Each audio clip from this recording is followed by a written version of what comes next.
Hello, friends. This is man. Welcome to my channels. Three channels I'm running on because this thing is relevant to any given channel, I think. So, yeah, this thing that I've been going through scams and scams that the fellow YouTube communities are going through. By the way, I'm having my beer, China Oktoberfest, amazing style beer. Only comes up during Oktoberfest, I think. Cheers, guys. Happy Oktoberfest. Mm. Uh,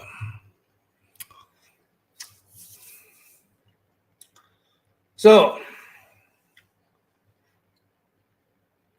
what kind of scam have I been going through? Well, I've been through one scam, but I don't know how that really works.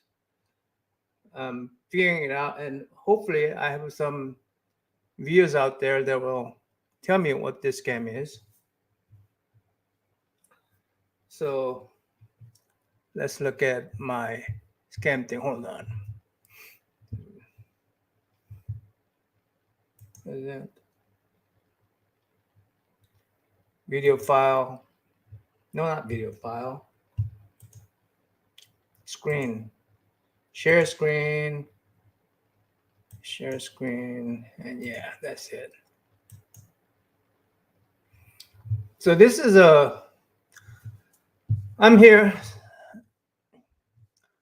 I've, first time I ever opened up a Facebook market. This is my Facebook market stuff. I'm here cleaning up my dad's house, basically. Trying to sell some furniture for him. Selling it really dirt cheap compared to original price they got it at. But immediately after I listed an item, I got some scam and I fell for it. So I think this scam is called Google Voice Scam. Let me take that off. Can I take that off? Yeah, there you go. It's called Google Voice Scams. How this works. A scammer contacts a seller on Facebook Marketplace, express interest in their product, and asks seller to provide a phone number to prove that they are a real person. Using that phone number, the scammer opens a Google Voice account, sends the seller verification code from Google, and asks them for the code to verify that they are legitimate. Once seller gives them the code, scammer now owns a new Google Voice number that they can use for other nefarious purposes like phone call scams and doxing attacks. I don't know what doxing attack is. Maybe I need to read that up. Let me excuse me. I'll come to those links.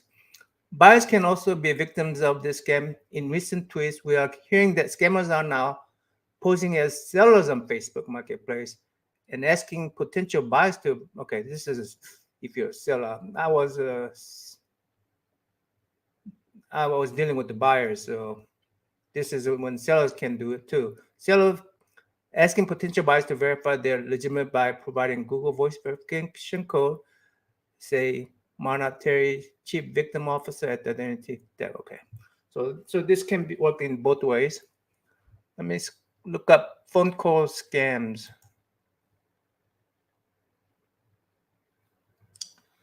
Oh geez, so many scams. 12 phone call scams and how to avoid them. Can you hear me? Okay, that. Oh boy, COVID, IRS impersonation, bank calls, one ring, virtual kidnapping, tech support, grandparents scam. Okay, income scam, donation collection. Okay, let's look at doxing attacks. What is doxing? What is doxing? How does it set up to be hacked?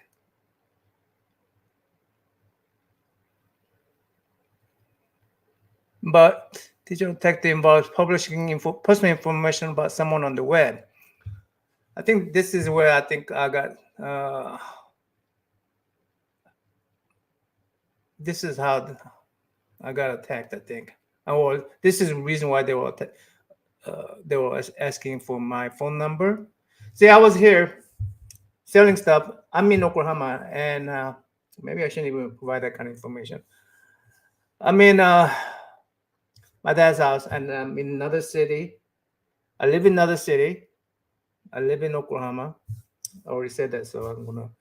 But I actually, I mean, my dad lives in Oklahoma, and I live in another city. Yeah, that's it. Yeah, I'm just confusing the scammers. Hello, Ben. How are you? Cheers. So, I'm trying to, sell my dad's furniture through Facebook marketplace. And this guy sent me a message, not through Facebook interface. Now I figured out that there's a Facebook interface and Facebook marketplace interface and the regular Facebook IM messaging. This guy sent me a message saying, "Hey, I'm interested, but I want to find out if you're real." Now, because I was subconscious of my situation where I live in another city and I'm trying to sell stuff from my dad's city, right? So I was like, okay, yeah, I could see why they want to see if I'm real or not. So I say, okay, how can I prove I'm real? And he goes, tell me your phone number. Phone number, if I'm going to do transaction with them, providing a phone number seemed reasonable. So I give him a phone number. And he said, well, I'm going to verify if you're real by uh, sending you code over your phone. And I'm going, well, is there such a service? I didn't know there was such a service. By the way, I'm ashamed to admit, I'm a computer engineer for some 30 some plus years. Okay. So 30, 40 plus some years. So getting a scam like this, you know, is very embarrassing. But I wanted to uh, admit this because I saw Swagger House. I provided his link below. I saw how he got scammed, and he was brave enough to show that he got scammed. So I wanted to do that too.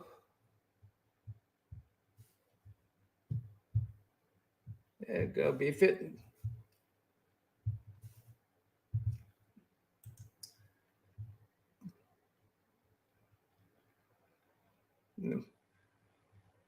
Phone scams are big here in New Jersey. Phone will ring a couple of times and stop people. They phone the number out of curiosity, hit a huge toll bill. That scammer's pocket. Wow, that's horrible. Anyway, hey, be fit. Anyway, so where was I? Yeah, Swagger House. I'll probably link below. He lost $5,000 on his transaction when $5,000 worth of comic books with his transaction. Me, I have no idea how they're getting me. They may have my number. They may be using my number for wrong reason. I try to contact Google. I mean, I caught it pretty quick. I caught it immediately after I type in the number and I go, why am I doing this? And I click enter and I and then I realized, okay, what could happen if I just thought, what could happen? How they generate that code, and when that Google provides such a service, I don't remember, they're announcing such a service, and if that code was generated fakely, how can they use that code to get to me? And I realized, okay, if they just call my voicemail, my telephone number, voicemail, it's going to ask for a code. But getting to my voicemail, how does that change? Anyway, I think this only applies to Google Voice telephone number. I happen to have Google Fi telephone number. So I don't know if this will work on mine or not, but they use the same tactics. So, hey, K-pop, how are you?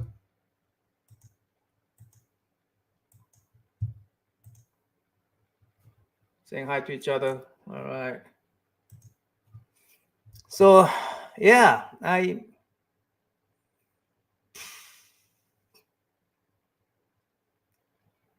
anyway, I continue to sell stuff on because I go ahead and change my passwords on all the relevant accounts like Google, Facebook, PayPal, all that stuff. I've been changing it.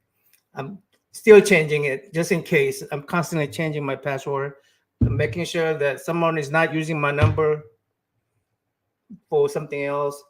Um, yeah, and yeah, I've been changing a lot of my accounts just because this happened.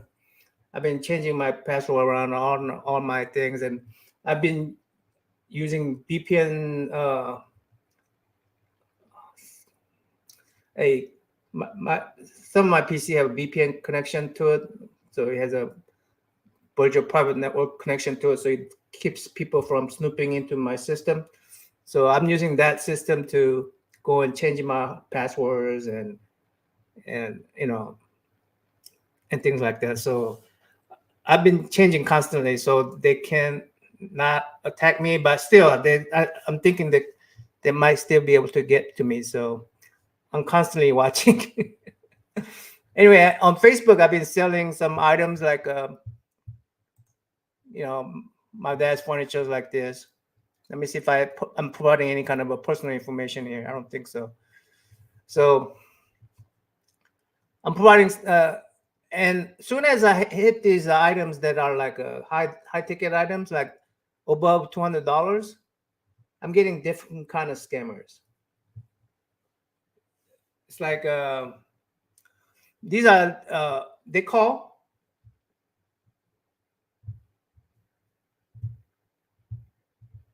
yeah, special stupid Google verify account for your business page. Yeah. Anyway, as soon as I leave these items, put out this list for these high ticket items. On the low ticket item, I got that first scammer. Then after that, I had no other scammers on low ticket items. But as soon as I list the high ticket item, I start getting another kind of scam. And this time I recognize their strange behavior. Like they will send me message saying, "Hey, I'm interested in that." But first, they're not using the Facebook interface. They're using the independent IM. It is a Facebook IM, but it's not going to the marketplace IM. There are two different interfaces, even though it's using same IM messenger. Okay, you'll notice that one. If you go to the Facebook account interface, you'll get little yes or no buttons, and it makes it easy for you to interface with the buyers. But those guys who's coming across other Facebook IM, basically they're coming as if you are their friend, but you're not their friend yet, and they're sending you an IM message, and they say, "Hey, I'm interested in this item. Would you, they try to get information from me. Uh, then first thing they say is, I'm interested in it. Oh, they say, I'm having to pick this up from distance. My son will go over there and pick it up. I'm going to pay you in advance. I'm going to pay you in advance with that item unseen." They say, "I'm going to pay you in advance, and my son's going to pick it up. My daughter's going to pick it up. My friend's going to pick it up. My brother's going to pick it up." This, tons of those messages. And then they say they will pay you in advance. They want to know my Zella account. Yeah. And so I say, okay, I didn't know about this particular spam, but I said, this looks suspicious. I'm not going to give you.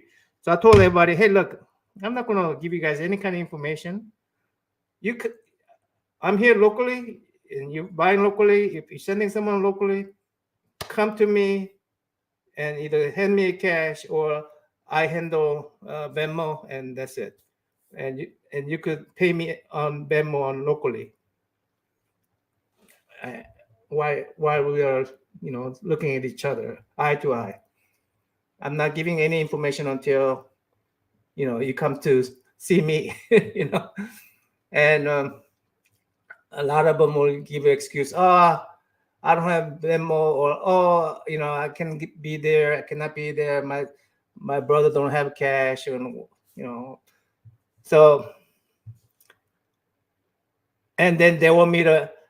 Some even go, why don't you create a Zilla account? I'm going, no, I'm not creating an account just for you. I'm not a businessman. I'm here trying to just sell my furniture. I mean, this furniture for my dad. This is for personal thing. It's like they want me to create an account. I'm going, are you kidding me? So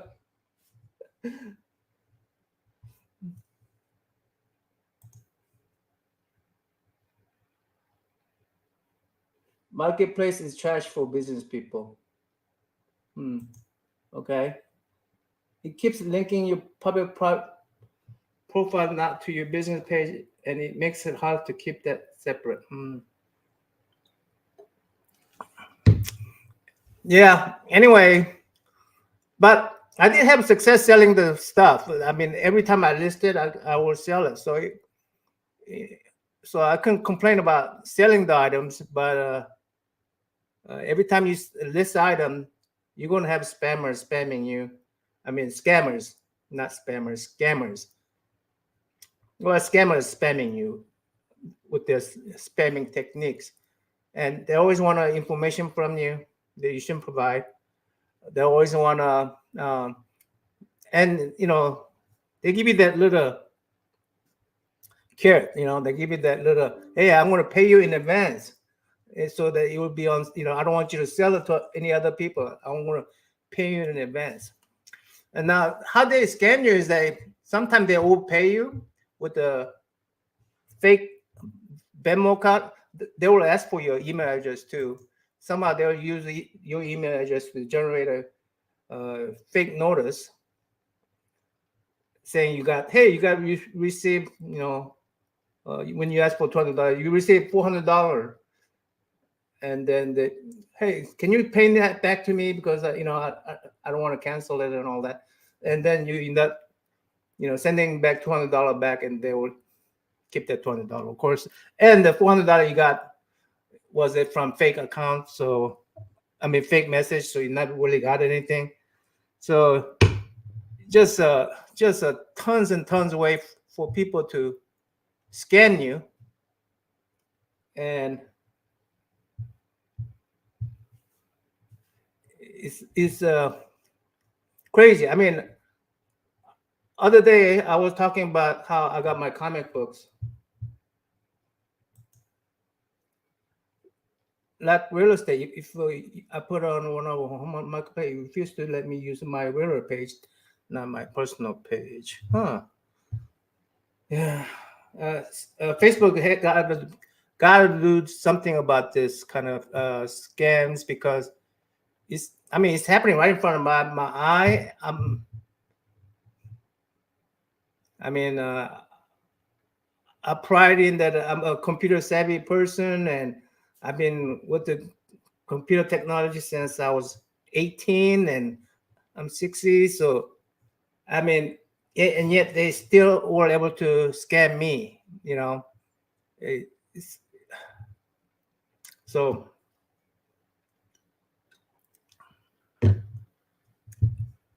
I think I minimized the damage, but I don't know. I don't know.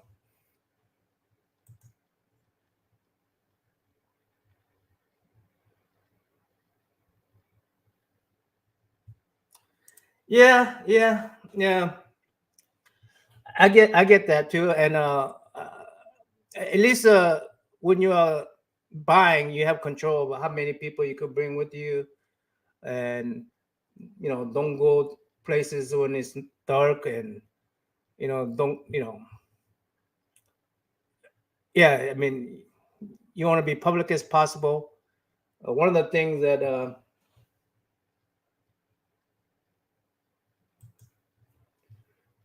hello, Nowhere Bound, how are you? Yes, yes,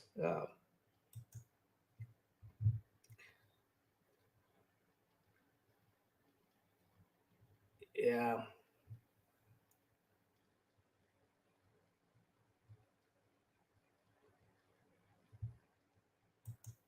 One of the guys say, I can bring you cash. It was $100 item. This was another scammer, I think. It was a $100 item. I cannot bring you cash because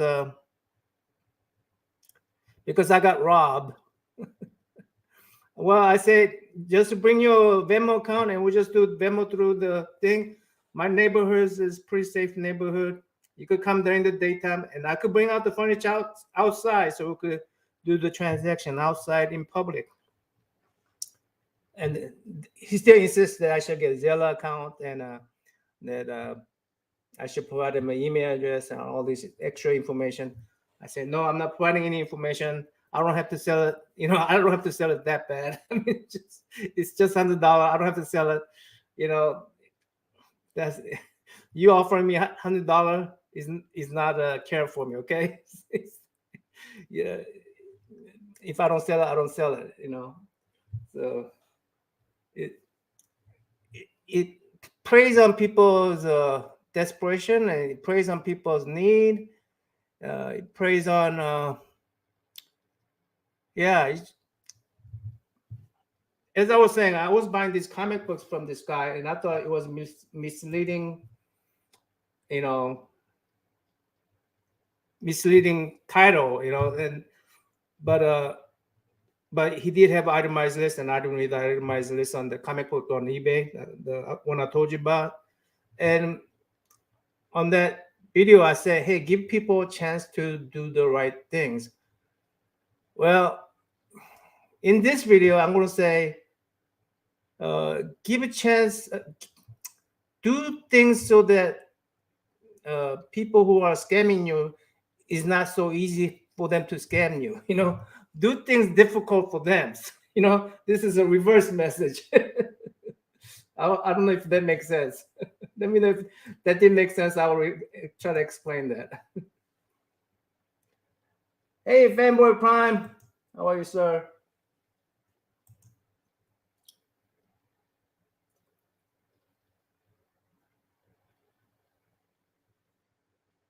Yeah, that's exactly. That's exactly what I told them. I told them, hey, look, I don't want the advance payment. You want to buy this? I want you to see it. I don't want to have to deal with the refund. Unsatisfied, buyer. Just come in, look at it, and inspect the item before you hand me your cash or your Venmo account. Uh, so I, as soon as I say, hey, I don't want to these scammers.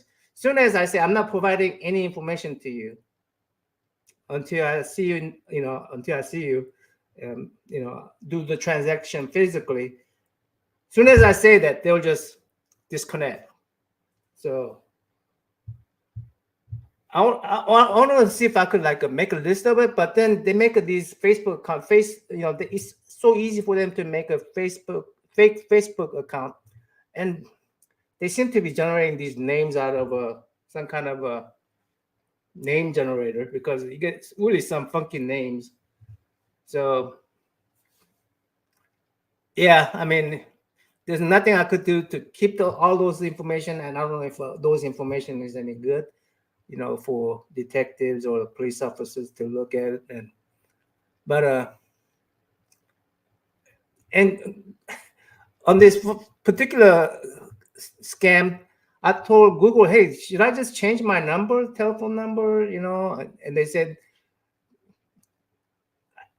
they didn't have any answer for me either. Google people, they just say, well, they didn't attack you in 30 minutes. You still have your number. One of the things they said was, I still have my number. I'm still able to call, so they didn't steal my telephone number. So that's one reason why I know I got it.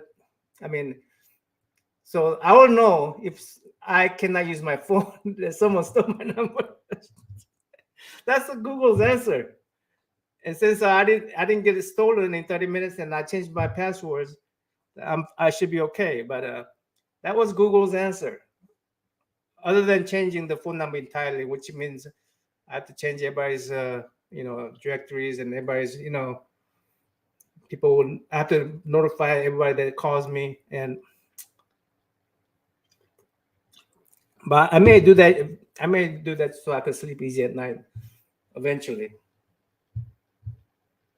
Let me see if anybody wants to come up here and talk to me about your experience. Let me see if I can invite. Now I'm gonna make sure you're not nude and all that nonsense. So before I put you on a stage, but as long as you have a pants shirt on, you're welcome and tell me your experience. And how would you avoid these kind of scams? How would you avoid these kind of scams? Is there some uh, you know, is there some huge lion trap that just catches all of them at once? I don't know.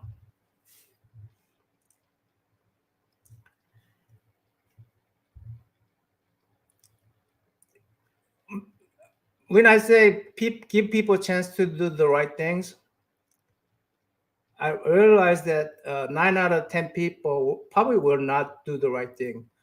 But if you give people a chance to do the right thing and you find that one person that did the right thing, then I think that's a plus in your life. I think one of the things that I tell my kids is that they always go repair their cars, and they always seem to look for these kind of places to change oils, you know, change the flats or whatnot. I say, you know, one of the best recommendation I heard was that pay someone $100 to find the uh, honest car repairman, right? And I thought about that, and I said, you know what?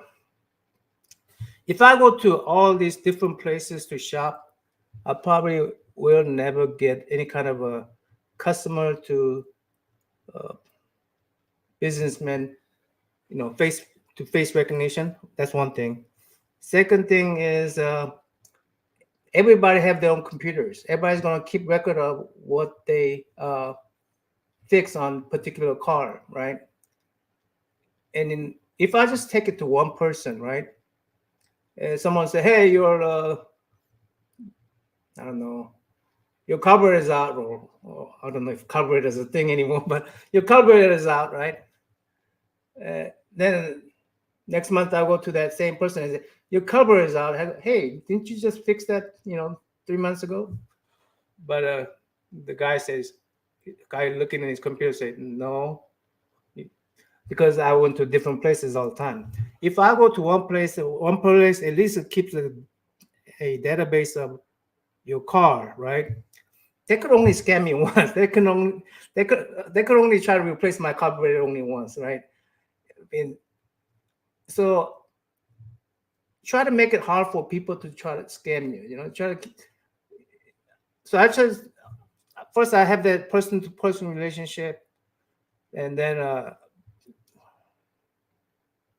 and they have a information sheet that they could keep about their customers so that they know that you're loyal customers because you come to them for everything.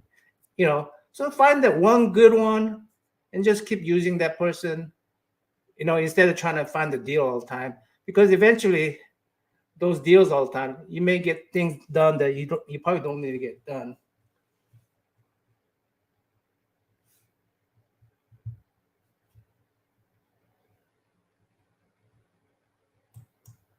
I will face my market all together. Here's KG. This in Canada. You from Canada, Red Room? I read. I can't pop. Like every situation, once bit, twice shy. You get burned once. You aren't going to go there again. Yeah, yeah, yeah. So the it's a two-way thing, you know. One of the business I used to sell stuff. I I was a very shy person until I learned how to sell. You know, I learned how to sell and run my own business. I was a very shy person. I couldn't try to sell something to anyone. But once I become a salesman, uh, I thought I became a pretty good one. And that's when I think I sort of changed my personality a little bit, becoming a salesperson. But one of the motto that I kept from doing my own business and doing my own sales and stuff was uh,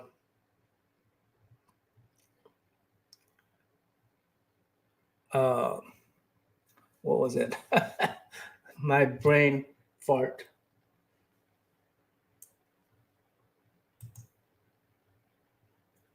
Work hard to earn trust. Yeah, that's it. Work hard to earn trust. Yeah, work hard to earn trust. I do my research much as I can for any situation I may encounter, which is very smart thing to do. Yeah, yeah. Because I say those words very carefully. I work hard to earn my trust because I think earning trust is very hard work. But I say earn because you could steal someone's trust. You know, you could lie and get their trust, right? Earning trust requires that whatever you got, whatever trust you got was genuine and because of your genuine act. And you know,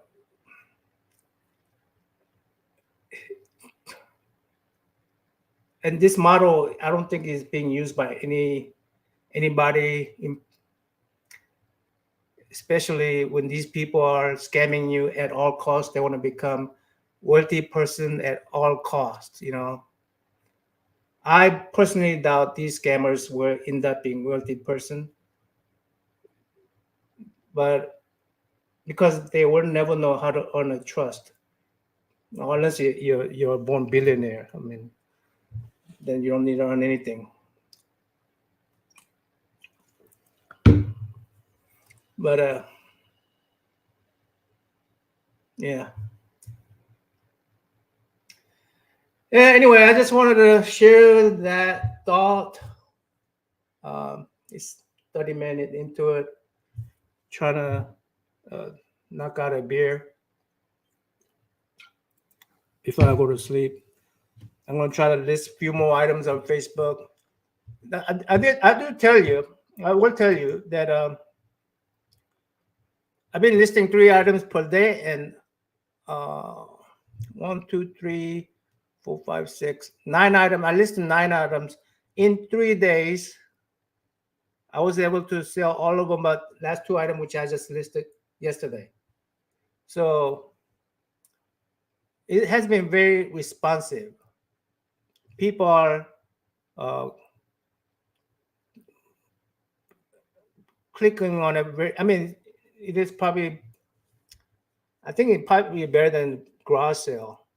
You definitely are getting more money for the item that even though these items are like this dresser right here. My sister cried when I told her that I got $100 for it. She goes, "That beautiful dress, I paid $800 for it," and that was only about 3 4 years ago. Yeah, and yeah, I'm seeing these furniture disappear from my dad's house one at a time as I'm selling this, and you know, I'm seeing the house being deconstructed rather than being constructed. You know, things are a little bit of memory being leaving my house. You know, house that my dad had for over 20 some years. Yeah.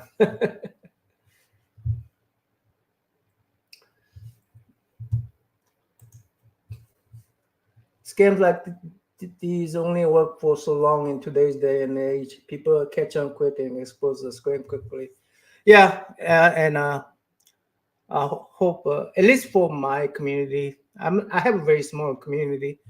Um, when Swaggle House, he has a huge community, so I think he's also he's dealing with he's dealing with the big money comic books, but he has a huge community and he has more. He could spread his news more, to more people. I'm just trying to spread the news to my community that I have. So, hey, Talax, you want to come up, bud? I need someone here with me.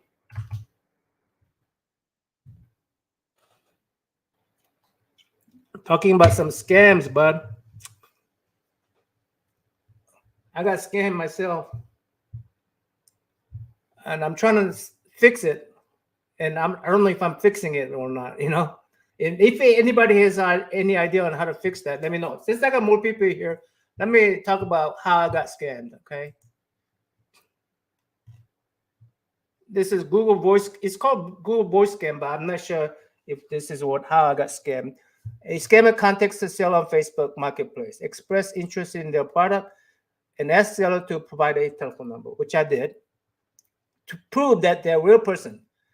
Using that phone number, the scammer opens a Google Voice account, sends the seller a verification code from Google. Oh, they opened the account. They're making the account. Okay, I didn't. Okay, so they're not calling my account. They're opening the account. Okay, so extend the code, sends the seller the verification from Google and asks them for the code to verify that they are legitimate. Once seller gives them the code, scammer now owns a new Google Voice number they can use for other nefarious purpose like phone calls, scams. So, is there a number that's attached to my number, a Google Voice number out there, and people are using that to scam people? So I helped someone generate a scam number. Is that what I did?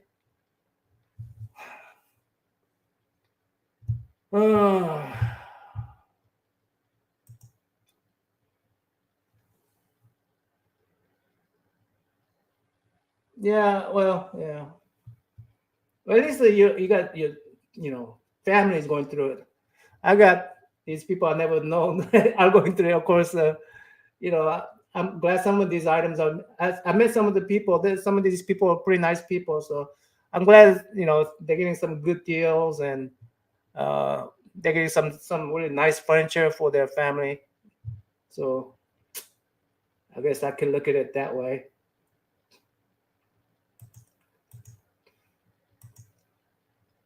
Hey, Biff Noel.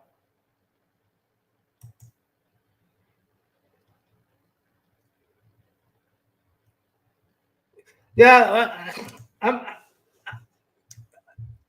Besides all the scammers, this has been very effective. Hey, you, Alex the Mighty, how are you, sir? What's up? How you been?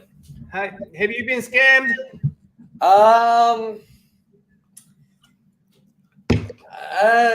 yeah, I think we all have at some point in time. But as far as like something that I bought, I don't think so. Okay. Well, there's maybe been a couple books that I bought that I got them in, and the condition wasn't what the person said. But Yeah, that happened. Yeah, that yeah, happens on that eBay quite a happens. bit. But as far as like just completely getting taken by something, I normally no. Did you Um, did you read or did you hear listen to my case on Google Voice scams?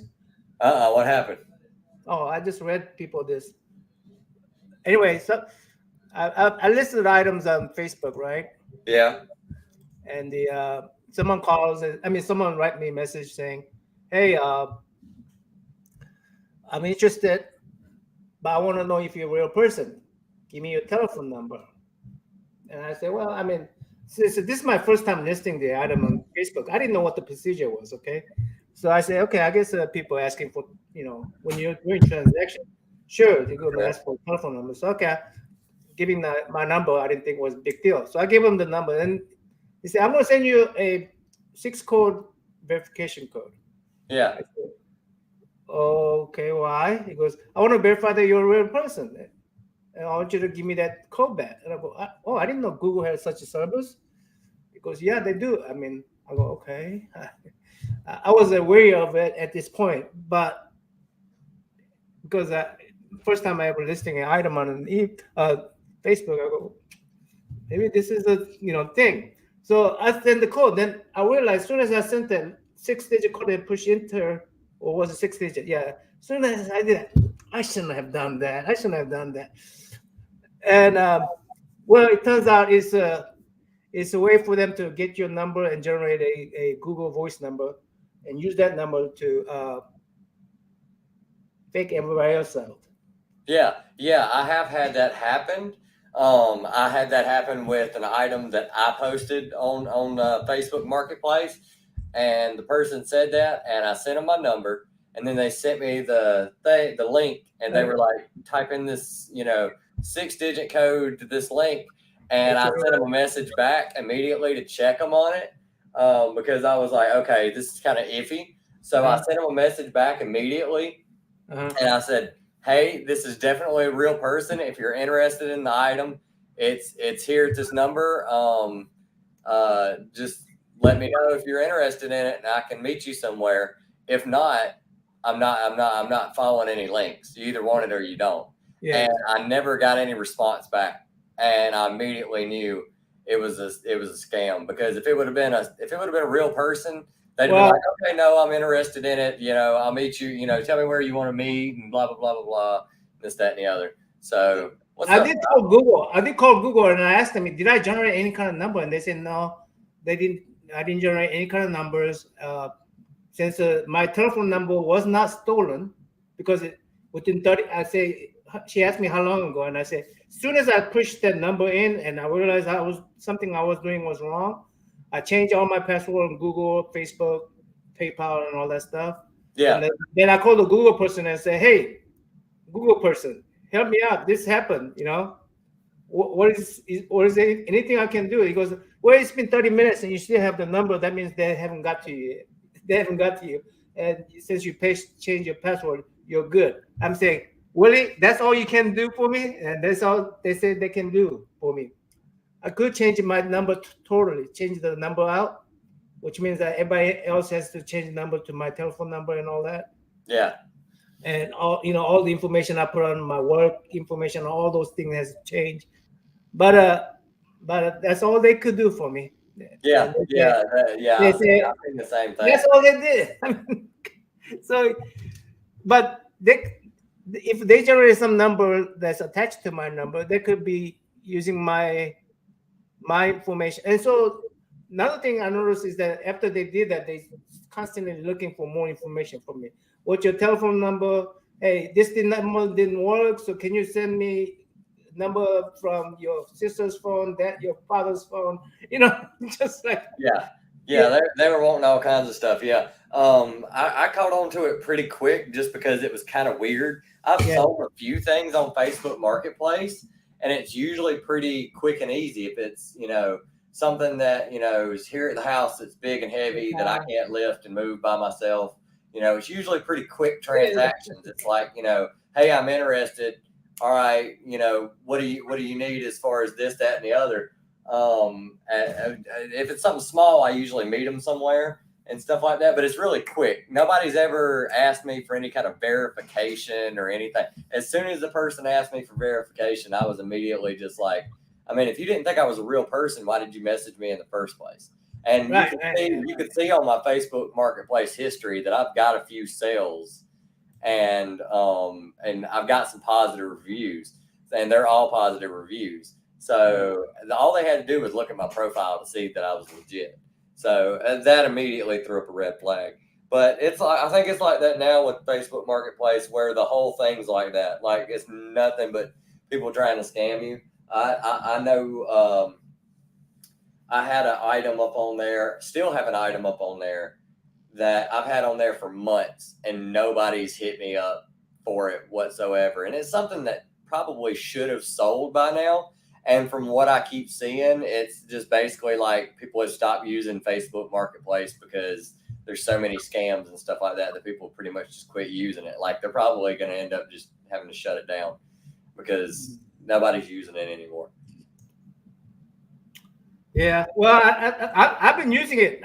Maybe Oklahoma's behind, but I've been using it, and I've been having really success with selling all my stuff. I listed 9 items. I listed 3 items first day, and sold it all on next day. I list 3 items next day, and sold it all on next day. I list 3 items just yesterday. And I sold 1 out of 2. I think 2 of them that I marked it probably too high for. It could be the item that I'm selling, because the item that I've had up there for sale is like a pretty big kitchen table. And I mean, how many people use kitchen tables a lot now? Like, I mean, you usually just need a place to cook, and then everybody goes and eats, in the living room or something like that. Not a lot of people use tables and stuff anymore, unless you got like huge families that come over and stuff. Yeah, all these furnitures are. I mean, they're only 3 or 4 years old. Yeah, but there's a huge items that people nowadays don't buy. I was about to say couches usually go pretty quick, I think, and then like coffee tables, stuff like that goes pretty quick. But when you start getting into like really weird stuff, like big kitchen tables, and like I basically just ended up having to sell mine basically word of mouth, just being like, hey, if you know anybody who's looking for a kitchen table, let me know. And I eventually ended up selling it that way. You saw the what happened to Swagger House? No, what happened to him? He lost $5,000 worth of comic books through trade. What? Yeah. So. What, through Facebook? No, he was doing he was communicating with a fake Instagram account. Okay. And they had a lot of correspondence between them on the like messaging, and then even voicemail. I mean, even the voice, and he verified the person was sending $5,000 worth of comic books to him, and he's sending $5,000 worth of comic book to that guy. Well, when he verified the code, he went to somewhere to LA, then it stopped. It returned to sender. So he didn't give him, he didn't provide the right information, on the address, and it got returned to him. And Swagger House, of course, just went to his. As soon as the other guy received his packet, he couldn't communicate with them anymore. I was about to say that makes me kind of iffy, because I know what's his name? Otaku's been doing a trade with somebody. And I don't know. Yeah. I don't know how his went through yet. I haven't seen him say anything about how it's went through. I think has he sent the items yet for the trade? I don't know. Otaku? Yeah, I think that he sent it and he's receiving it. But okay. Yeah. It's what happened to Swagger House, and he's willing to come out and publicly say, "Hey, I got scammed," and I thought, "Hey, I just got recently scammed," even though so far I say nothing happened to me yet. But I recently got scammed, so I wanted to just come out and say, "Hey, there's scammers everywhere." My first message was give people a chance to do the right thing, but this makes me turn around and give people hard time to do the wrong thing. Yeah. Be aware of these kind of scams, so that we will make it very hard for these people to scam us. And see, it's hard to scam, then these people will not do it. That's something that's made me weary about buying on Instagram. Like if it's somebody I know who has a channel, then that's different. Like a YouTube channel, and they're always posting videos and stuff like that. It's a little different. But what's up, Rafas? But like just buying off of somebody on Instagram, usually I try to buy like a couple smaller items first and get a couple buys under my belt and stuff like that. And before I try to buy anything big or anything like that. But it's really hard because I get people following me every day on Instagram now. Well, not every day, but like once every couple days or something like that, I'll get a new comic book account that'll start following me. And I'm like, I don't know if this person even a real person or not. I mean, yeah, they've posted a lot of books, but who you really don't know. Yeah. That's pretty much it, Trev. That's pretty much the way I do. Trust is hard thing to earn. So earn. Yeah. Not steal. Trust is hard thing to earn. You could easily steal trust, but it's hard to earn trust. And hopefully one of these days, trust becomes our monetary system rather than these spams and scams and whatnot. Mm-hmm. Hey, Kyle, what's up? What's up, Kyle? What's up, guys? Okay, tell us about your scamming experience. I don't let people scam me. It doesn't happen. I mean, I don't want people to scam me, but it happens, Yeah, I've been burned on a few deals of people just overselling what they have and having to bite the bullet on something moldy. But yeah, no, I won't let people scam me or nothing. But now I wanted to come in with the pretty boys tonight for a little bit while I'm under the weather. Did you did you see on Instagram I posted what I bought here recently? You see what I bought? No, I ain't seen that. What you bought? I bought a Crate Blue Voodoo 120. Okay, you want to show that off? Yeah. I guess? You want to go from the scam to how you scam? You're talking about that amp you bought, right? Yeah. Yeah, I saw that. You know how much I paid for that? For the Did you say 500? Thanks for dropping by, Red Room. Thanks for your good words, bud. You said it was 500, Ty? Nope. 200? 200. Nice. Mm-hmm. Yeah. Well, it's a guy that I've known for a long time anyway. And he owns a pawn shop, and he said that literally he was like, dude, that thing has been sitting for months. Nobody wants to buy half stacks because they're too big, and that was 120 watts, so it's really loud. Everybody says they want something, like a combo or something smaller, like a little practice amp and stuff like that. He was like, nobody's buying it. I was like, dude, I'll take it. And I went and did some research on it before I went and gave him the money. Basically, people had always said that it was more like a JCM 800 clone, but it's more, if you look at the circuit board and the circuitry of it, it's more like a Marshall JCM 900, and it's 120 watt tube head. It's got tons of bottom. Like for some reason, those things have tons of low end on it. And I'm about to start working on a Doom project, so I was like, perfect. So I was like, yep. So I went and picked it up. Easily worth double what you paid for it. Yeah, and then I found out that it's really funny because Crate gets a that's what I got. The Crate gets a lot of flack, but I found out that their cabs are all loaded with Celestians, and I found out that cab is loaded with vintage 30s Celestians, and I was like, well, the cab right there is worth $200 for just the speakers that are in it, not including the head. So I was like, yeah, that deal. And I picked it up. Yeah, I definitely saw that one. I thought you meant something more recent than that. I've been out cold most of the night, but no. I've had to be medicated because I got the funk's making the rounds, and I'm spending my days in a robe. So, but yeah, that was a killer amp. Yeah. And it's really funny because like I said, a lot of people give Crate a lot of flack, but if you find these smaller brands, they basically, I know like Bugera, everybody doesn't give them a whole lot of credit, but basically they're just cloning other expensive amps and just. So you're talking about, is that a stereo equipment, right? You're talking about stereo equipment, right? No, guitar equipment. Guitar equipment. Yeah. I got that stereo equipment right there. KD65F and the KD system. I don't know if you can see it. Oh yeah. Yeah. Guess how much I pay for that turntable, amplifier, the tuner, mixer, CD player. How much for all that? 150. I got it for $100. There you go. It's a Yeah. good deal. Yeah. Yep. And it's literally, just like, just looking at what you got. I mean, like the cab has some wear. It's got torn up spots.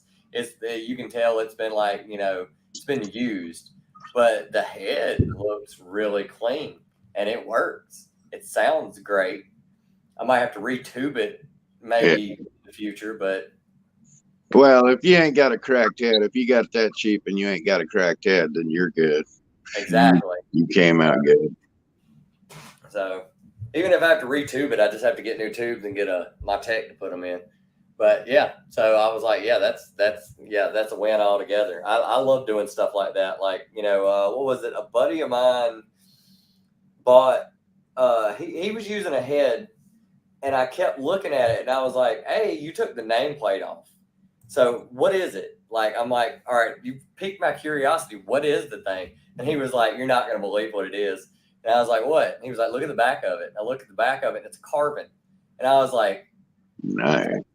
He said it's a carbon, but on the inside, it's basically the same thing as a PV5150.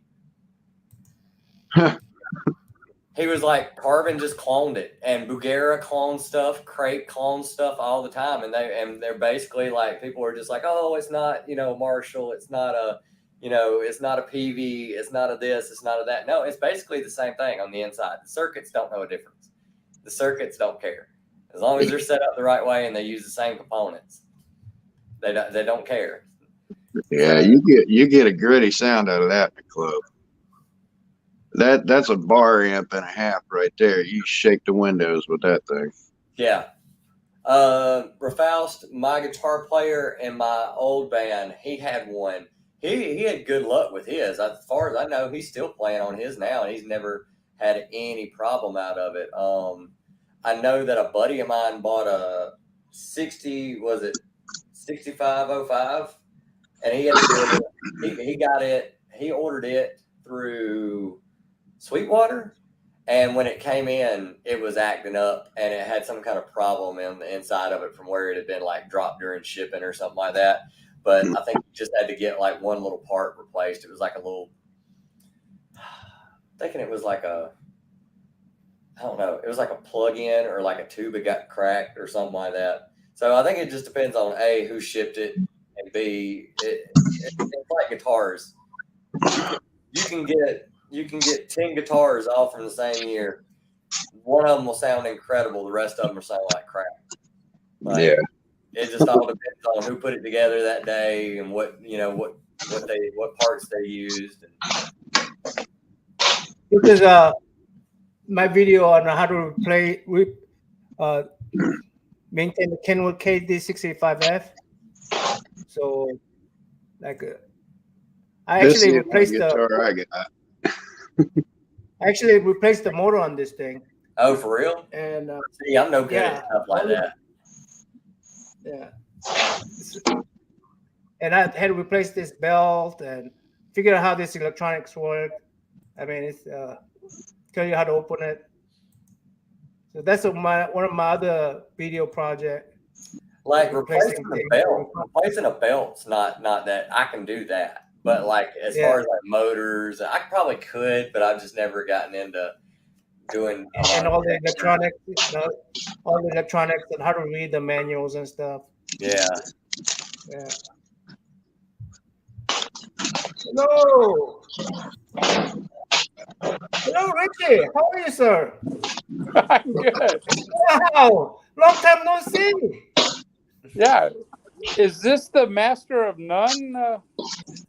It's a Master of None, and it's a comic book worm, and it's the movies and grooves, all three in one. Yeah, I went cheap with mine. I've got a Pile Plus preamp, Cheers, bud. And What are you drinking now there? you got Shiner. Oh, the Oktoberfest. I love Oktoberfest, Shiners. What are Oh you man, I drinking love there, Richard? Oktoberfest. Oh, you got Stella Artois. Cheers, Yeah. bud. I need to go get a six I pack haven't of seen you Sam in a Adams long ass Oktoberfest. time, bud. Hey, I love your channel, bro. Thank you, sir. Thank you, sir. Yeah, I haven't heard your nasty jokes in a long while though. And the misfits. Oh, we ain't gonna go nasty jokes tonight, are we? You never know if Rich is here. I got a crazy joke, but I may have to save it for an even later night. Yeah, it's a midnight after midnight, so I don't know. I'm talking about being scammed. Have you ever been scammed, Richie? What's that? Have you ever been scammed? Have I ever been scammed? Yeah, we're discussing how we've been scammed. Yeah, I've been scammed a couple of times. So how you been scammed? I came out of a gym one time working out, and this guy, it was like around Christmas time. He goes, "Oh, I got this stereo. I don't know, it was something, speakers. I got these speakers, for sale." And, and I was looking at them, look how heavy they are. And I took them home, and they didn't work. I opened them up, and they were fucking bricks in the bottom of the guy. Oh my gosh. It was like, Yeah, that'll happen. That happened right in front of your face then. Mm-hmm. yeah. Yeah, wow. Another time, this is when I was in high school. I don't know if I scammed or I got burned, but yeah, I fronted some guy some money. He was going to go get me some weed, and he never came back. I was about to say guilty of that one. Guilty, had that happen. What was it? Back then, it was unlawful to get some weed that way, right? I was about to say, a buddy of mine one time literally did the same thing, and they were sitting there in the car waiting for the person to come back. And after about 5 minutes, he just looked at my buddy and goes, "I'm never going to see them ever again, am I?" Yeah. Like, probably not. I think they got off with your money, dude. Like, Yeah. I think After you do it, you realize, I've never seen this guy in life before. What makes me think he's going to come back here? It's like... That's probably my earliest recollection of learning, like of only dealing with people that you know. Yeah, mine too. Yeah, I learned real quick. The dude from down the block, I know where he lives. So he might think he pulled a fast when he gets home and I'm sitting on his front porch going, "So you got it or not? Like, how's this going to work? Because you're not getting in the house. I can go ahead and tell you that now. You're not making it past the porch." So I got some sad stories and stuff like that, like sitting at a bar with Scott Weiland of Stone Temple Pilots, trying to help keep him sober. good This, luck. he talked this local guy into picking him up some H, gave him $150, and the guy took off. And I sat there consoling him while he got burned on a heroin deal, while I'm trying to keep him clean. It's like, damn, dude, come on now. We're just hanging out. I saw him play a couple months. No, it was literally like a month before he died. I saw him at Carolina Rebellion. He was playing with his solo band, Scott Weiland and the Wildabouts, and they were really insanely good. Like, and he was great on stage and everything. He was doing his thing, and then I think it was literally like a few weeks later. I don't even think it was a month later. It was like Scott Weiland found dead in his tour bus, and I was like, sweet kid, but dumb as a stump when it came to that. Just he was an open wound. I don't know any other way to put it. He was a good kid, but he was an open wound. How well did you know Scott? I facilitated him a couple of times when he was in town. We were acquainted. Okay. I was a shadow of street team. Closest I got to him was like street team, and I went him a couple of times where we could talk. So we could sit for a little while and talk, and I'd work it out with his tour manager, where I'd keep an eye on him, give his tour manager a break, and it was major babysitting. But he was a good kid, but he was looking for that next score. Mm-hmm. They wound up. I think he was on stage and he was doing his thing. He was like doing his dancing and stuff, and he was singing and stuff like that. And it got to a part in the song where he wasn't like, it was just the band playing or whatever, and I screamed something to the effect of like, you're the shit, or I love you, dude, or whatever. And he looked down, and he like pulled down his sunglasses, and he like did his little devil horns, and he like wiggled his fingers, and then pushed his sunglasses back up. And I was like, if he actually heard me and he actually saw that, I'm good. I'm good. Yeah. I'm happy. Like, Yeah, hell of a performer, and yet another one of those that had massive stage fright. Oh man, did he really? Massive Like stage it fright. at all? Like, dude, me when I was on stage, I was not mobile at all. I was usually in one spot and just kind of like perched there. He was all over the place and dancing and everything else, and I was just like, dude, I don't see how this guy's He'd doing. get lost in the moment, but he was not good at peopling, and he was not good at like going on stage initially. Once he got on there, it was his natural environment. But like so many of them, he had like ridiculous stage fright. Huh. By the way, Richie is a huge vinyl record collector. He's from the vinyl community. We got Kyle is a collector of all kind. Then we got Tylux the Mighty, the guy with the mullet. He was actually in the band. He was The guy with the mullet. Actually, just got it trimmed up, so it's looking in great form right now because I just got a haircut. We have three of us have a comic book collecting commonality, but me and Richie and I collect everything. Alex collects vinyl records. I collect records. I collect everything. So I collect everything. I've got hundreds of vinyl. You want to see some crazy vinyl? I'll walk this in there and show you some crazy vinyl. And I'm sad. I think Richie was a concert manager of some sort before. What's that? I'm sorry, not Richie, but Kyle. Weren't you concert manager of a sort? Oh, I used to manage regional bands, but I've been security for a lot of national acts. I'm a glorified chaperone. And you have those, I forgot what band you were taking photos with. Dozens of them.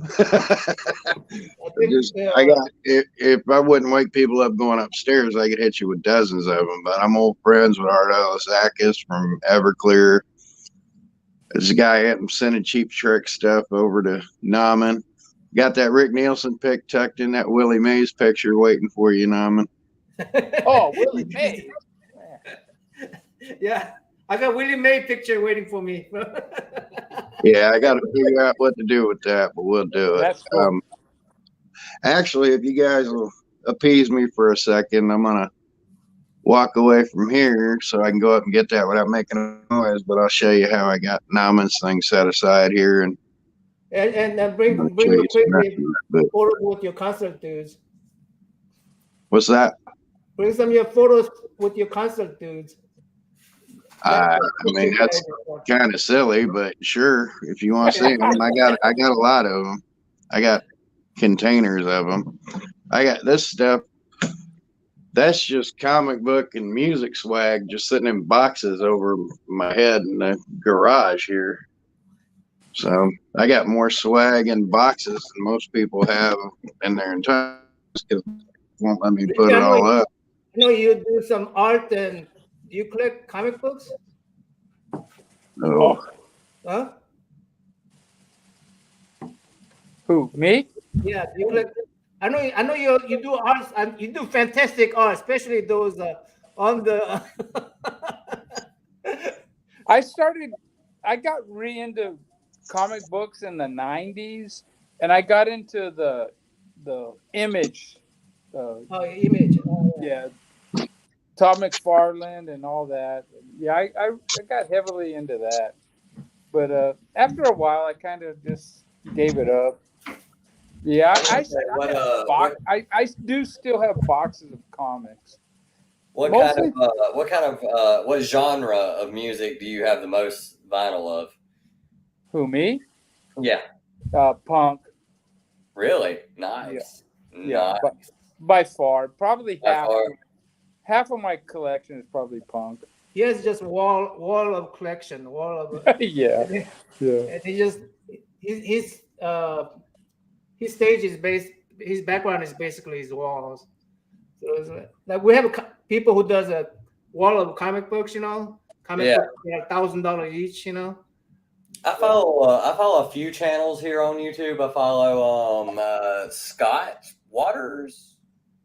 Yeah, I used to watch him. I don't watch him too much anymore. I watch him here and there, and then there's a girl with pink hair or blue hair that I watch here and there too. She gets some Telegram Sam.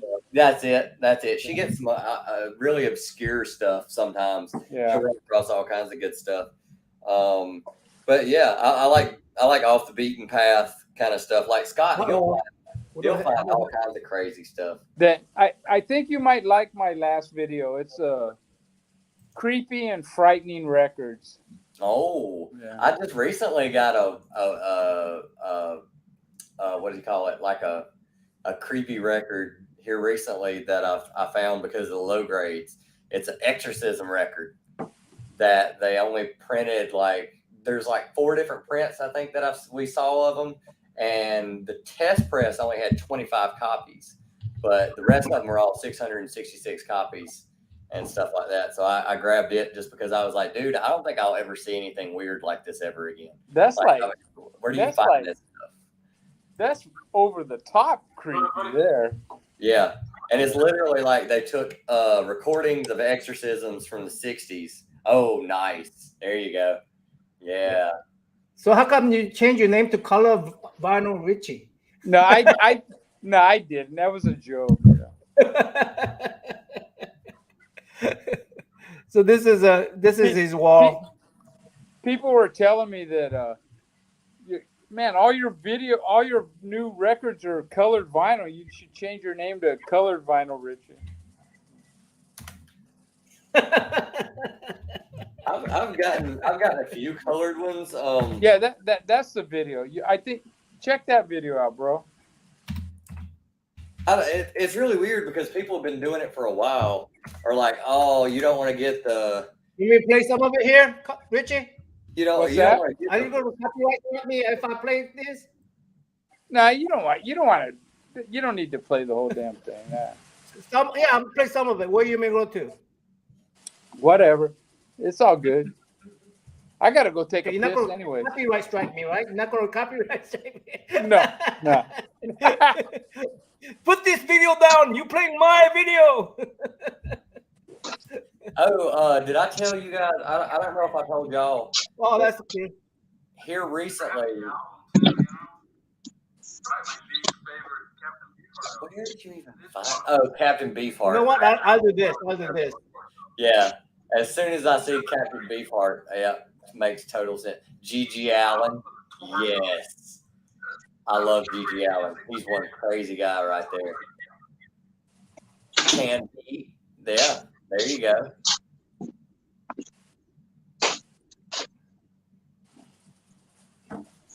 I put on a fast forward with the sound off so that goes off on one. I done seen like 3 records that I want. Oh, the Cramps. That's 4. Yep. Well, what I say about Strange Days pissed a few people off. Yeah, Alien Sex Fiend. Oh man, I forgot all about that band. Funkadelic. Yeah, there you go. Oh, cool. Richie, have you ever seen? What did you say? Have you ever seen the series they did called Crate Diggers? Yeah. Did you see the stuff that Jello Opera was showing? That was probably my favorite. That was probably my because he was showing stuff that made no sense that he had this stuff. Yeah. He was showing gospel records, and I was like, "You?" Henji or whatever that guy is. It was TSOL, you an old punk, Richie? Ooh. Yeah, an old punk, ain't you? He's an old timer. Well, he got a lot of punk stuff. Is that Red Cross on the shirt too? Yeah. Yeah, Red Cross. You'll appreciate a couple of the records I brought out here.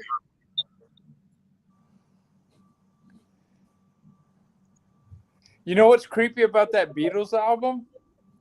Is George Harrison has his dick hanging out. No. Oh, no way. Behind the seat, behind the. He's probably not the first person to do something like that, though. No. Probably not. Richard, tell me you have your pants on right now. Please.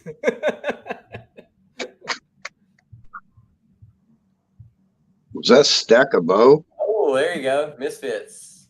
Earth AD. Yes. I actually went and saw Michael Graves a couple years ago. I haven't got to see the original guys yet because they don't come nowhere near here. They're always playing in like LA, Chicago, Vegas. I'm like, dude, could y'all come to Charlotte? Please, God, come to They're Charlotte. on another tour right now, right? The original band. They just played one show in Chicago. And I'm like, dude, you're killing me. Like, go on tour. Like, you can do major cities. You can do Atlanta. You could do, Christian Death actually just picked up one of their records not too long ago. I thought it was like a death metal band. And then I got home and started listening to it. And I was like, this is not death metal. This is dark wave. Yeah, I guess it was dark wave before it was called dark wave. Yeah, it blew my mind because I was just like on a metal kick. So I was going through their metal section. I was like, Christian Death, that sounds right up my alley. And then I listened to it when I got home and I was like, this is dark wave. This is like some dark Bowie 80s kind of stuff. Yeah, I actually saw the Misfits twice.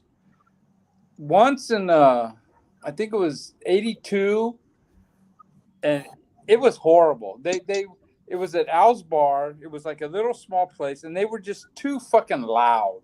Yeah. It sounded like crap. And then I saw them the following year at the Santa Monica Civic, and it was a bigger venue, and it sounded way better. I was talking to the guys from the low grades. Yes, there you go. I was talking to the guys from the low grades, and one of the guys who's on their show, he's not into punk at all. And he was like, dude, it just sounds like noise to me. And I was like, to be 100% honest, the records probably sound like crap. And, like watching it on TV sounds like crap. But if you go to see it live, it will sound incredible. Like, I don't know what it is about punk music. Yes, Dust. My buddy had that introduced me to that record. I think we were tripping acid at that too. Richie, have you seen my Mick Jones signed comic book?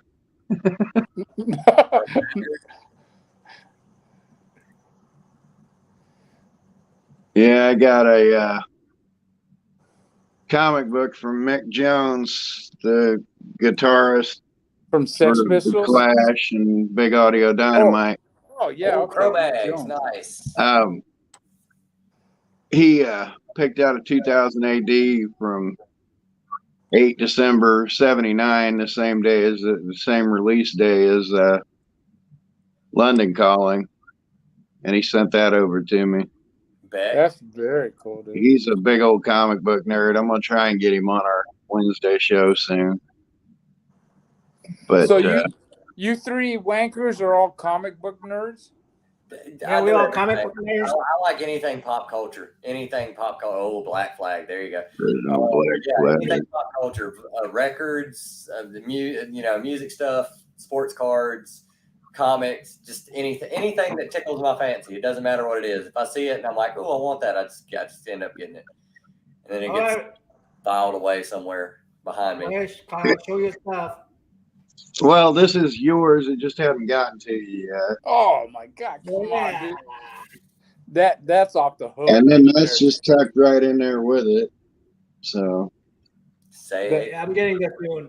That's one of the best. Got a Rick Nielsen pick tucked in there for him. But yeah, I'm kind of bummed out because I got all these pictures with all these pop bands and stuff from the mid '80s on, but all that early '80s punk stuff I got no pictures.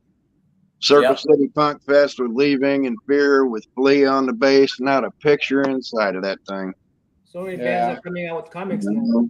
Hanging out with the Violent Femmes back then. Here you go, Richie. I didn't see you show any singles. Here's a fun little single. Oh, nice. Oh yeah. I love Pretty Vacant. That is one of my favorite songs. 77 original version, and the backdrop I got in this frame is a 1936 silver record. So That's nice. nice little display there. Oh, eeny, meeny, miny, mo, where I put things. Yeah, But here you go. Now. that Willie Mays is better, dude. Oh my Here's a little god. cheap trick Cheap EP. Trick. Yeah, that was that little 10-inch thing, huh? Yeah. And then speaking of old bands, since especially you're into old punk and stuff, you like the Eurythmics, Richie?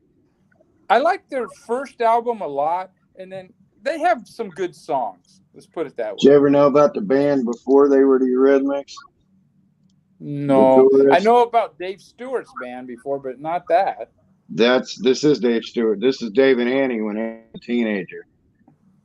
I The just found Tourists. out about I just found out about Bjork's punk band that she was in before she got big, and I love that stuff. I was just her stuff's kind of it's hit or miss for me, but when I heard her punk stuff when she was younger, I was like, this is great. That was the single. Here's the first album. That's I never Dave seen right that. out of his teens. Holy mackerel! I've never seen that. Mm-hmm. And then What's the name of they're- that band? the Tourist, The Tour. Okay, I've heard of them, but yeah, I've never. Reality Effect, and their third album. And then right after this, they just split off and formed. They split off and formed the Eurythmics right after this. But back when Annie was a teenager, I grabbed a few rarities while I was over there. How about some demo Tim Curry? I was about to say I saw Garbage for a second, and I was like, oh wow, but no, that's even crazier. And then a must-have for all old punks, Annabella. Yeah, I love that album. That's a good album. I Want Candy. Yeah. And then here's one you don't see every day. Yeah, that's a good. They had some good bands on that label. Seems mildly insignificant, but this has Fallout, the first Police release before they had Andy Summers. This is the Henry Patavini Police Oh, wow. release.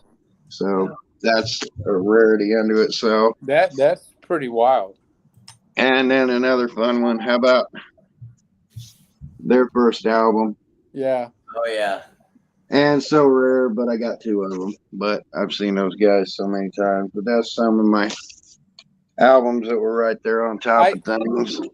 I saw the Violent Femmes one time, and it was probably about the time that album came out, or maybe just before. And my brother came. I was living in LA, and he came down, and he goes, "Let's go somewhere." And we went to the Palace, the little small club, and it was the Violent Palace or the Femmes. Cow Palace? No, it was the Palace. Okay. And it was a small club, and this one band played, and I wasn't sure if it was the Violent Femmes or not, and they were good. And my brother, well, they were pretty good. And then, but nobody was leaving, so I go, nah. I don't think that was the Violent Femmes. And then the Violent Femmes came out, and they were amazing. They blew me away. I mean, the drummer, he was just standing there with the snare drum. He just had the one snare drum in front of him, the stand-up bass, and then the singer. And it was like fucking amazing. They were fucking amazing, dude. Yeah, I used to see those guys a lot in the 80s because Indianapolis was on the Milwaukee Midwest circuit. So they just do the loop over and over and over again. Where were you at? Indianapolis. Oh, okay. Little place called the Sherwood. They lapped 5 times one summer. I've seen them with less than 50 people in the crowd, and then they were the last concert I saw with Dropkick Murphys in a full-size venue. So I've seen them probably 10, 20 times. Who knows? But That's a band that I need. I need to see Dropkick Murphys, but I also need to see what's the other one? Flogging Molly. I really want to see Flogging Molly before they hang it up. They came over here not too long ago. They already hung it up, dude. I brought some of the picture now. What do you say, Matt? Since it was right there handy. All right, who do we want to go to first? Why don't you go get another beer? These always seem to be a hit Hey, when I Hamid, show these go off. go get another beer, and I want to see if I can arrange a deal with this guy and see how much he wants to sell that Willie Mays. That's mine. That's mine. Yeah, stuff you don't see every day. Shots from Elvis's last I want to concert. get some beer. And don't touch my Willie May. Yeah. Okay. Now that he's gone, hey, how much would it take for me to get that Willie Mays? I done promised it to Nauman. I'm an old Marine. I'm an old Marine, so my integrity's intact. I'm just kidding, bro. You know. There's a picture of Elvis handing my dad that towel at his last concert. That is amazing, right there. I'm Dude. giving a lot of these away. Do you have negatives of that, or just those? Yeah, I'm pretty sure I got the negatives of that. Man, though, that's fucking priceless shit right there. Yep. Paul Newman in the movie Driving, when my mom was an extra in that. That's wild. Just some Bob Wagner. Oh, slide back around to some other music stuff. So you got a shitload of shit everywhere, huh? Mm-hmm. Yeah.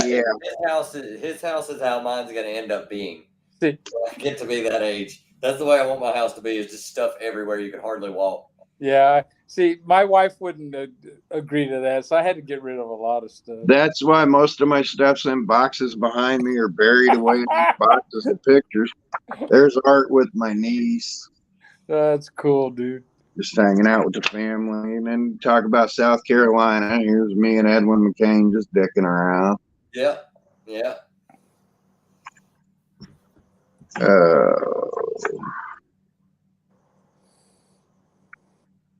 Boring. I doubt it. I got a lot of boring pictures, you know, Rick Wolston, homie from Lifehouse. I got tons of pictures of the kids from Lifehouse. House.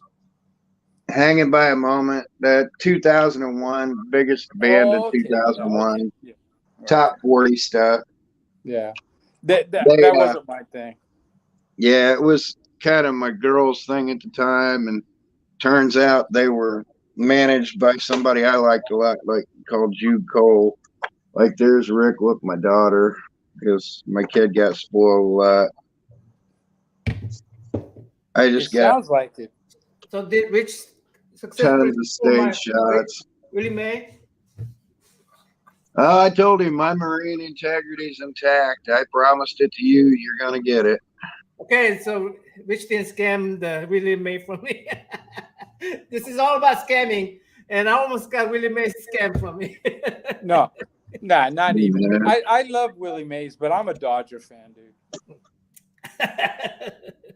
Sean Wolston, homie. Here's a signed stage shot. That's what I said. Here's my kid with Alex Band. Right, got that single with Carlos Santana. So,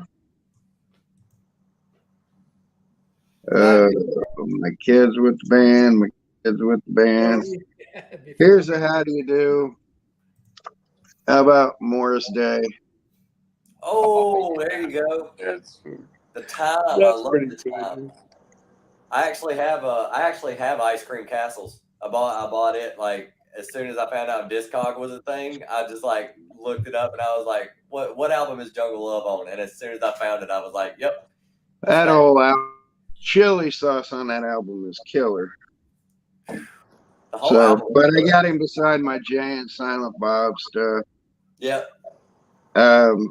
Here's a lot of tube stage shots, but I got the good ones framed up. The Tubes? Yeah. You know, I saw the Tubes in probably 73.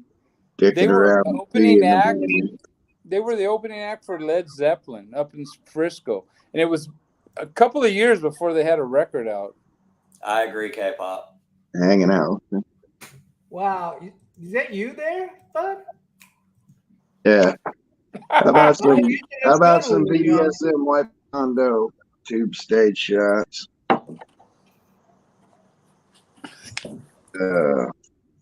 Here's some fun stories. Oh, wait, got one more here. Here's a costume change with feet, and that jacket sitting at his feet, sitting in my library upstairs now. He kicked that over to me and said, "There you go. There's part of my costume." There's one of them look down shots. There you go. There's Chris Robinson of the Black Rose just giving me a wink and a nod. That band is incredible.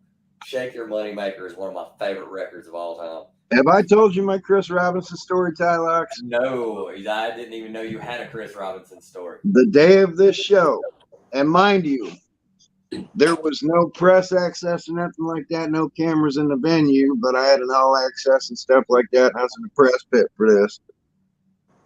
I'm gonna show a couple more shots. There's little brother. Yeah, Richie's. There's another one. But then Robert Randolph's family band when I was actually sitting on the edge of the stage. Oh, nice. With open for him. But you'll never hear me say a nice thing,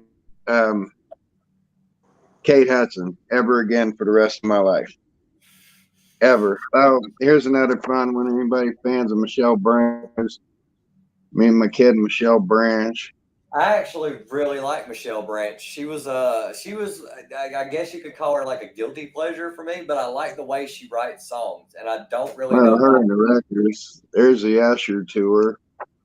This stuff's all over the place. But back to Black Crowes. This is one of them small world moments. I'm sitting in hospitality backstage. I booked the guy that opened the venue show.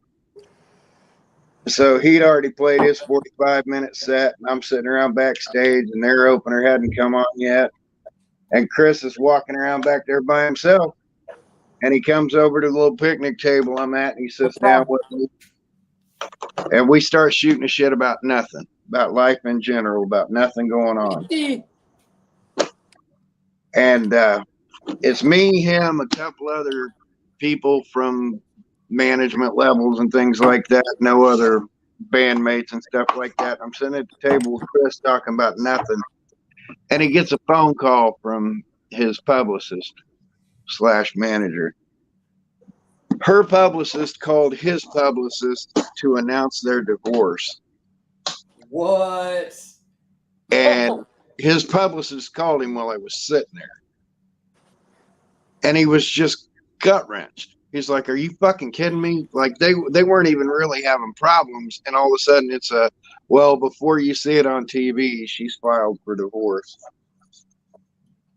And he came out, and they didn't even do "She Talks to Angels" because that was her favorite song, and he goes, "Fuck them all. I ain't even gonna do her favorite song tonight." And the crowd was waiting for it at the encore, and he said, "Fuck them all. I ain't gonna play it," and he never played it. But I was sitting right there with him when he found out he was getting divorced. Oh my And God. I just instantly really hated him. It's really weird because I don't know what the only thing that I know or that I heard was that she caused the breakup of the band, and I was like, why would you? I mean, I get she's Kate Hudson, but if I was in the Black Crowes, there's no way She didn't cause a breakup. They were tired. He was burnt. He was tired. You could say she yokoed it, but it wasn't. They were just tired. They settled things and got back together. But that was just one of the sparks on it. But man, he that one come. Yeah, I got a couple stupid stories like that where I was just right place, right time when things happened. I was doing the summer stages, and I tried to talk my mom into coming because little brothers were playing. And my mom's like, "Oh, I don't want to travel." And I'm like, "Mom, I'll give you an all-access pass. You can meet the Neville brothers." "Oh, that'd be sweet, but I'm not going to do it." Oh, and I'm sitting in hospitality eating chicken wings with Aaron Neville, telling him my mom kind of wanted to do this. And she'd be just dying if she knew I was sitting there doing this right now. And he goes, "Well, let's call her." And he sings to my mom. He calls my mom singing like, "Doo doo doo doo." Got a story like that with Willie Nelson with my dad. Talking to Willie Nelson's sister backstage, and Willie's running late getting there, and she's like, "Oh, he goes and does these things, you know. He's hanging out with his in-town guy." And I told my dad I was going to go see him, and my dad's like, "You know, I can't come uptown," because my dad was miles out of town. And he's like, "Man, I'd love to talk to Willie Nelson, but I can't physically do it." And I'm talking to his sister backstage, and she says, "He's got all this stuff going on, but when he gets here, he's going to call your dad." I said, "Yeah, well, you know, thanks for the offer, but I know, you know, he's going to be pinched for time." He shows up and he's walking through backstage right before they're getting ready to announce him. And she goes, "You ain't doing shit. They can stall. You're calling this guy's dad." Oh, that's so good. And he dude. called my dad. And my dad's like, "Oh, shit. Okay. How you doing?" And he talked to my dad about 5 minutes. I'm like, "Dude, you're just a total badass." And he went on the stage. So, That sounds like Willie though. I've always heard that Willie does That's whatever Willie wants to do, and he doesn't yeah. care if anybody likes it or not. Which is really funny because I know he's also not a big guy. Like you think most guys who are like badasses who just do whatever they want usually are bigger guys and stuff like that, and Willie's not like that at all. But Have you seen William Nelson in a movie called Barbarossa? Ponderosa, Barbarossa. Barbarossa? No, I hadn't seen that. Yeah, William Nelson started with the Gary Busey, I think. Yeah. Yeah, he was badass in that one. yeah. Well, But, he was in a movie called Stagecoach where he played Doc Holliday, and he was giving birth to this baby in a carriage, like going across the plains and stuff like that. And everybody kept calling him doctor, and she was like, "Am I going to be okay, doctor?" And he was like, "Oh, honey, I don't know. I'm a dentist." yeah. But yeah, and then I got a fun little Dave Matthews story. I had the sound guy that's doing the engineering at Spawn Ranch for one of the. I'd worked out a deal with this guy who was going to do a recording session at the big recording studio in Northside Indianapolis. It's all And good. the sound engineer that ran that also ran the main venue here in town at Deer Creek. And we had to go meet him to set up something. We went and met him on a Thursday, and we're setting up a schedule for a Saturday, Sunday recording session. And we're sitting in hospitality, and they got 3 little white ass picnic tables lined up in plastic picnic tables. And we're sitting in one of them just hammering out the deals for here's the hours we're going to be there. This is what we're going to track. We're looking at 11 to 12 tracks, yada, yada, yada. And this reporter comes and sits at the adjacent picnic table, just minding his own business. And we had no idea who's playing there or anything. We just came to meet up with this guy to hammer out this deal. And out walks Dave Matthews, because it's a 2 or 3 night set where Matthews was playing, and he sits down to do this interview. And we're done hashing out this deal, knocking back a beer, having a laugh. And sitting right there 10 feet away from me, Dave Matthews comes clean about the dumping toilet incident over the Chicago River. Oh yeah. Where they launched they backed out the toilet on the tour bus after having it backed up and launched it out onto the Chicago River, and there was a tour boat going under it at the time. And Haley's wife was on that boat. And they've been in court for like 8 months over this. And they're like, it was an accident. The thing slipped, yada, yada, yada. And they just kept fighting. And he's like, "Fuck it, I ain't fighting it no more. We were aiming. And, these guys said it. We said it. And we slowed the bus down and we opened it up and we hit it." And he says, "I don't care if it cost me $1 million. We did it. I'm done with court."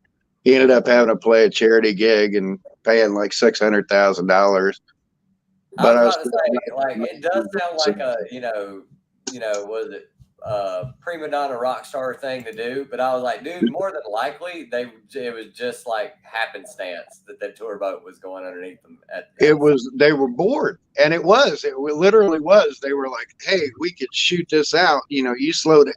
They're at a stoplight beforehand, and they're like, we can shoot this out over the water and hit them." And they're like, "I bet you can't do it." And they hit it and hit them. So, and he came clean when he did that little interview. There was me, this Joe Harrison I was working with, the sound tech, this one reporter from a podunk paper, and Dave Matthews puck and I'm tired of fighting it. We're just gonna admit we did it and pay her fine. Yep. Anyway, watch this movie. It's a good movie for you guys like Western. Oh yeah, I've seen that. Oh You yeah. haven't seen that one? It's a Oh, really yeah. good movie. Yeah. My dad's big One on of my Western. favorite Western movie. Bob Yeah, I was Ross. about to say my dad's big on Western, so if there's a Western out, I've pretty much seen it. My dad's the reason I saw Open Range, which was I'm shocked that movie wasn't bigger. Like I was shocked. I haven't heard a million people recommend that movie to me. Open Range. There's a movie called Old Henry that I found recently that's really good. It's crazy. It's got a nice twist ending at the end. So. Old man Eddie money. Off here, I'm gonna go lay down. It's been a long week. Old man Eddie money.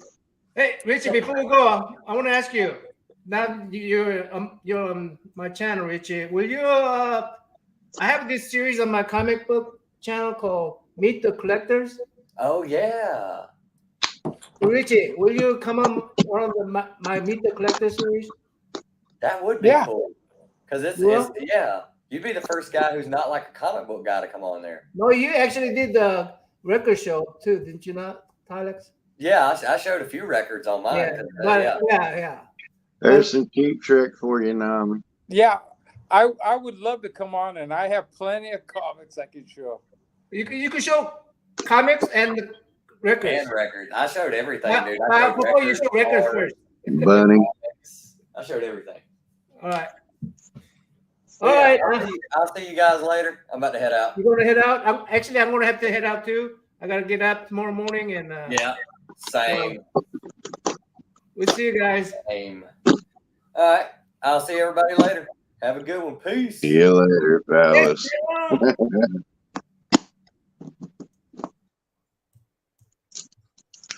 Willie Mays. You're still alive now. What we gonna do for this now? What we gonna switch for this? We gotta figure out some comic book. I'll figure something out. You have to figure something out too. We'll figure out some comic book. All right, dude. Take care now. Good night.